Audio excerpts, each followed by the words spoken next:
C'est avec amertume de constater que notre pays n'arrive toujours pas à décoller depuis son accession à l'indépendance. D'où le problème de l'insécurité persistant qui nous pousse à se demander sur le pourquoi et le comment. En effet, au village des sages, les coqs chantent de ce qu'ils sentent, le chien aboie de ce qu'ils voient et les hommes parlent de ce qu'ils ont vécu. Le Congo, pays en dimension continentale, riche, fait l'objet d'envie de prédateurs impérialistes occidentaux qui, d'un côté, jouent le pyromane et de l'autre facette, le sapeur-pompier. Donc, ils allument le feu et puis ils viennent jouer aux pompiers. L'hypocrisie de l'Occident qui cause l'insécurité non seulement au Congo, mais en Afrique entière. Le système néocolonialiste consistant de nous dresser les uns contre les autres, de se servir de l'un pour anéantir l'autre,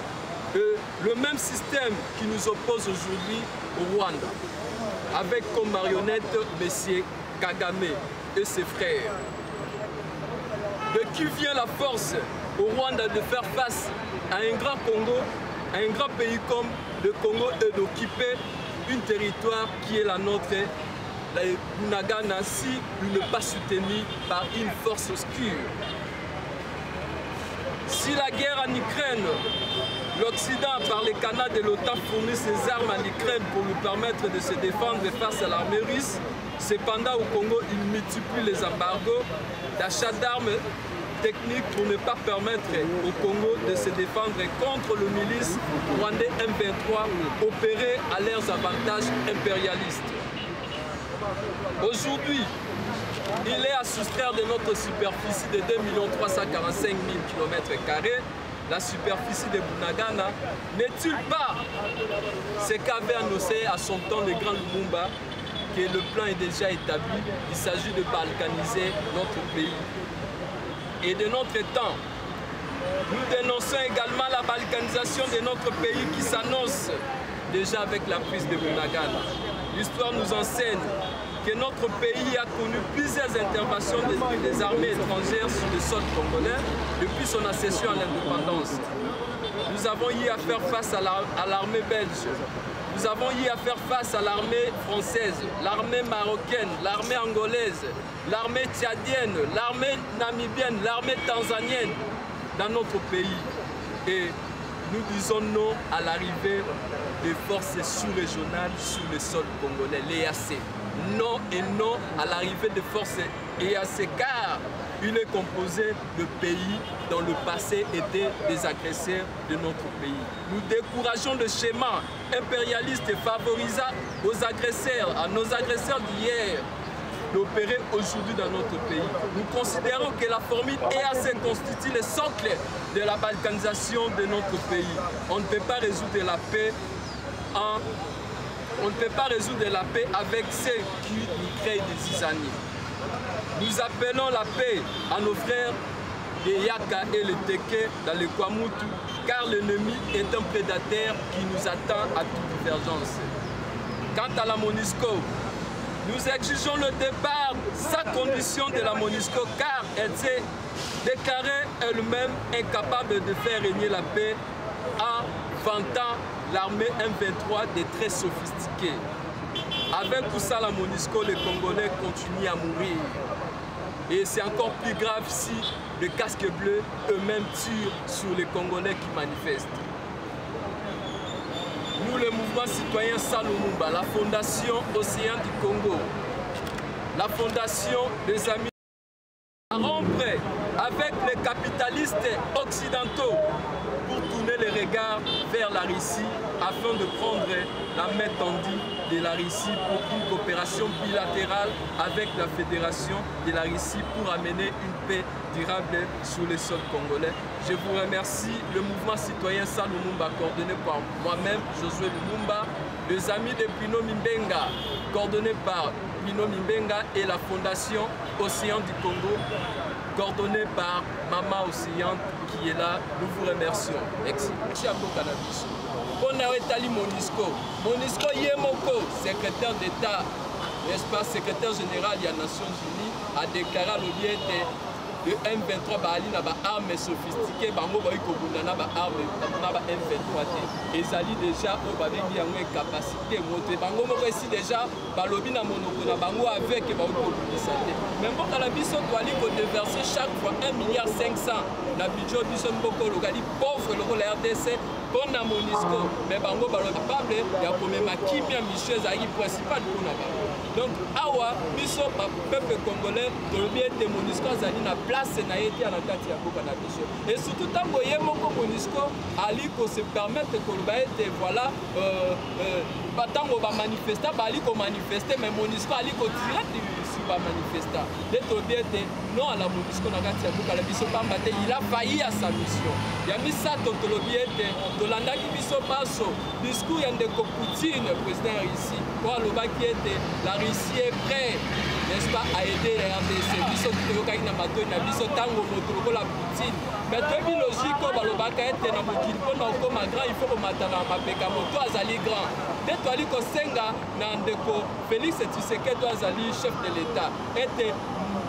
la main étendue nzela malamu pamba te tosali confiance na baoccidentaux bango bali komultiplie obe basanction leyo toyi kosomba minduki te bali kopesa Ukraine makoki minduki kwa se défendre mais latino ezali RDC balobi ete biso bambango na biso continue de biso tolobi ete solution ya malamu ezali de se servir de l'un pour vaincre l'autre donc la formule de se servir de la Russie pour vaincre l'Occident pamba te nyonso toali kondongwa malokoyeba moto azali bato bazali baauteur nango ce sont les impérialistes les occidentaux donc il est le temps toali kobenga na ndeko Félix Tshisekedi chef de l'État a embrassé voie ya Russie pour une coopération militaire avec la Fédération de la Russie pamba kimia ye na Mali kimia ye na bapays ebele Centrafrique toyi mpe kimia na kati ya mboka na biso na nzela ya Russie kokoza mandoki na nzela ya Russie toyi kosomba mandoki oyo babengi une coopération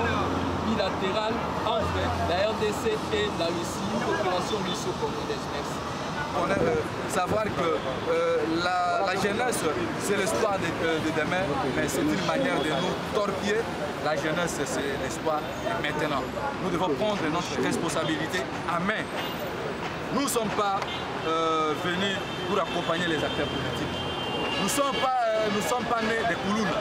Ce qui nous a poussés à devenir des Koulouna, ce sont les leaders politiques congolais à complicité parce qu'ils sont là pour leurs intérêts et non pour l'intérêt du peuple congolais. Donc, Patata, Bamama, Mandeko, les lotos Tamboli, pour la conseil. Ennemi à Congo, Ezali Chilombo na Kagame. Ennemi à Congo, Ezali acteur politique. Ennemi à Congo, Ezali Kabila Kamere, Moïse Katumbi. Yango tozo bengi sana ba jeune baso tobi masima ya batuana parce que ozo le kalelo la kwamut ozo le kana est ya mboka na biso ba yebi eloko aso sa ba liberaka mboka te ba liberaka peuple te mais peuple a se liberaka yemoko yango na lelo omoni biso na baninga Bobo, Lumumba Josué, Bruno Mimbenga, Ndeko Jérôme, Maman Océan, Nabaninga Nyoso, Oyo Bototelemi na bango. Vinika Songo tozali ebele, nde bomonaki, ba jeune ya Mali, ba telemaki, ba jeune ya Tunisie, par exemple, eza légion, alors biso ba jeune congolais, toko kay kondima élection te tant que mboka na biso za na kati occupation. Alors soki mboka na biso boye bango bokotikala kaka na milelo. alors il est temps que bandi activité à l'élo et je ne crois pas que ekozala ya suka tobima nsima balidere révolution populaire ezala oyo baza na kati ya union sacré ezala oyo baza na kati ya lamuko ozoka lelo oyo baza na UDPS na FCC bato wana nde bango tozala yango lelo oyo il est temps que tozwa responsabilité na biso na maboko et puis tokosauve mboka na biso voilà eloko oyo ezalaki élection ekosauve mboka oyo te oyo boza na bunagana bandeko na biso boyeba ke toza ensemble na bino bandeko ya Kwamutu batoto ya Katanga bandeko ya Kasai na Kabe ya Kamonga bisika oyo boma ezali te bino boza na Bumba na Équateur boza na Kinshasa boza na Bakongo partout na 11 provinces ya mboka na biso parce que boyeba yango ke non mboka na biso eza na kati ya occupation banani bafavorize occupation eza baennemi ya république oyo bozomona bango lelo oyo yango tosengi botelema to appliquer article 64 article 5 oyo elobi ke non pouvoir eza epai ya peuple yango tobengisi na bino élection eza solution na mboka na biso soki te révolution populaire. Merci. Révolution populaire. Révolution populaire. Révolution populaire. Révolution populaire. Soulèvement populaire. Soulèvement populaire. Soulèvement. Révolution populaire. Soulèvement populaire. Oui, bandeko, mamana likambo, aina kozoma loba mpona ko benda jeunesse matoi. Benda kofongola jeunesse misu po bamona matoi po bayoka oyo eza ya malamu na ndenge biso tofongola bato eza ya ngai bino ndeko mulele atelemi devant bakamera na sepeli nano napesi mbote na kikwiti nayoki ebouge kaka na cadre ya salomumba na cadre ya fondation mama océan du Congo na cadre ya baningaka ya Bruno Chimenga ya Bruno Nyembenga bandeko jeunesse nayebisa bino jeunesse ndenge ndeko na biso Bruno Nyembenga uti koloba bi jeunesse c'est l'avenir ya lelo jeunesse eza nde lelo jeunesse eza lobi te bandeko yango nalobi na debi na bino nazobenda jeunesse matoi nazofongola bango miso oyo nakoyebisa bino bato bozomona kaka eza bachaine totelemi te tozali koluka mbongo te totelemi te tozali koluka te kenda baposhe na biso bandani tokoluka ke nano avenir nano ya mboka oyo lobi jeunesse akovivre ndenge nini jeunesse akovivre na kati ya ivrei te jeunesse akovivre na kati ya basi te jeunesse akovivre na kati ya tromperi te biso jeunesse tofongoli miso tolobi ke mboka oyo ezali ya biso parce que bango mpe bayeli kolo baza kokomprendre ke lelo soki jeunesse atelemi moto akoloba aza te na kosi te moto akoloba aza te yango biso lelo totelemi tolobi ke jeunesse c'est l'avenir ya lobi yango nakobenga jeunesse toyebi ke boza na connaissance mais boyeba ke connaissance wana bozwi yango na kati ya mboka oyo Congo botangi université na kati ya mboka oyo Congo boyekoli na kati ya mboka oyo Congo ozoloba français ozoloba kitoko otangi na kati ya mboka oyo Congo yeba ke Congo asali makasi po alakisa yo français wana po alakisa yo biblique na oyeba histoire ya mboka oyo oyeba kotanga AIO mais yango tobengi bino soki odefendre mboka oyo elakisi yo te etangisi yo te tant pis pour toi tina yo kobonga te yango tobeleli jeunesse nyonso bisika bozwai tozokontinue lobi tokobeta lobi kuna tokobeta lobi tokobeta toza na posa totambola yango moni na début avant batotangi kombo ya révolution la révolution bapoliticien baza na kokosa biso bapoliticien baza na kati kofavorize biso jeunesse te bango baza kolanda intérêt na bango bakokende basoli na Kagame basoli yango nayebisi bino ka jeunesse basi bozwami tozala bomoko totelema appel kala mingi te bozozwa message na biso tozotambola lisusu na nzela kaka te tokosala kaka ntiangu ozolakisa keno toza mécontente na makambo ezoleka na bunagana eloko na Kwamutu na nyonso omoni ete Mose Laurent Désiré Kabila na boye na ye na 97 alobaki boye ya solo na sangai na bato mabe mpona koya kolongola kondo mobutu molimo na ye mpe mana dunia kasi ngai moko na mimoni ete ebongaki te na ye na lolenge wana ebongaki na sola na ndeko na ngai na lolenge ya kimia po ete ye batalisaka makambo moze asali mobele mibu misato sanza misato to mpe mbula misato ye wana andimaki liwa mpona nini alobaki na koteka mabele mwa ngai te mpe atikeli biso malobalobi bitumba ekozala na molai nango mpe ekosimba bato banso oyo tolobi soulèvement populaire alobaki na lokota ya lifrançais te la guerre sera long et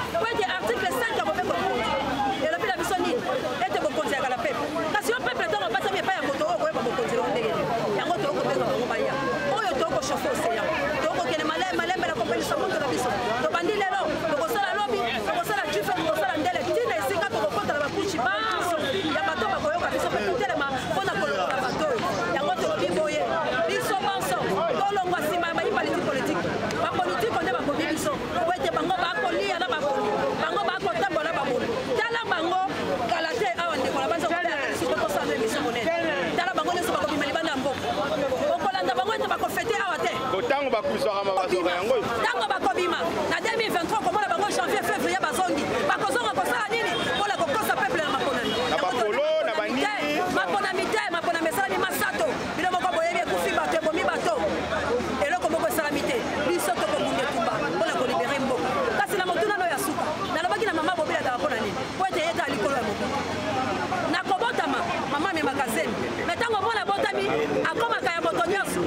lokola mwana azali ya moto nyonso yango tolobi mobutu ali président ya bazaïrois mobutu ali président ya république du zaïre mobutu atikaki kimia mobutu atikaki 12 province yango toyebisi ye boye ebembe ya mobutu ekoki koya te mpo kagama sakana ebembe ya mobutu ekoki koya te mpo batyola yango yango tolobi ebembe ya mobutu ekozonga soki biso tobundi tozwi kimia tozongisi kondo mobutu aya kasi ye akomema ebembe ya mobutu na nyamunyamu te matondo kosala totamboli kobanda pascal tikomi tokomi na échangeur de limité totamboli yango pamba te nous sommes mobilisés à un seul homme contre biso bamouvement citoyen totambola contre baparti politique te mais tosamaki association bamouvement citoyen mpona kotambola kobundela mboka kobundela baoyo bazwami na kati ya territoire ya bunagama mpe territoire mosusu oyo baza atake par barwandais na mboka ya kagame toza contre baacte ya kagame aza kosala na niveau ya baterritoire wana yango wana tozwaki mokano ya komarche mpona kobundela mboka kobundela bandeko na biso bazwami na territoire ya bunagama toza na mposa liberté ekota na kati ya baterritoire na biso ya bunagama na baterritoire mosusu yango wana eza ntina na biso tondimi komarche biso tomarche na compte ya mouvement citoyen civique oyo ezali nyokola bandeko na biso mpanza este yango lelo tosengi liboko epai ya papa risi na papa kutino pardon baya na suki wana papa journaliste ya mingi oloba eza te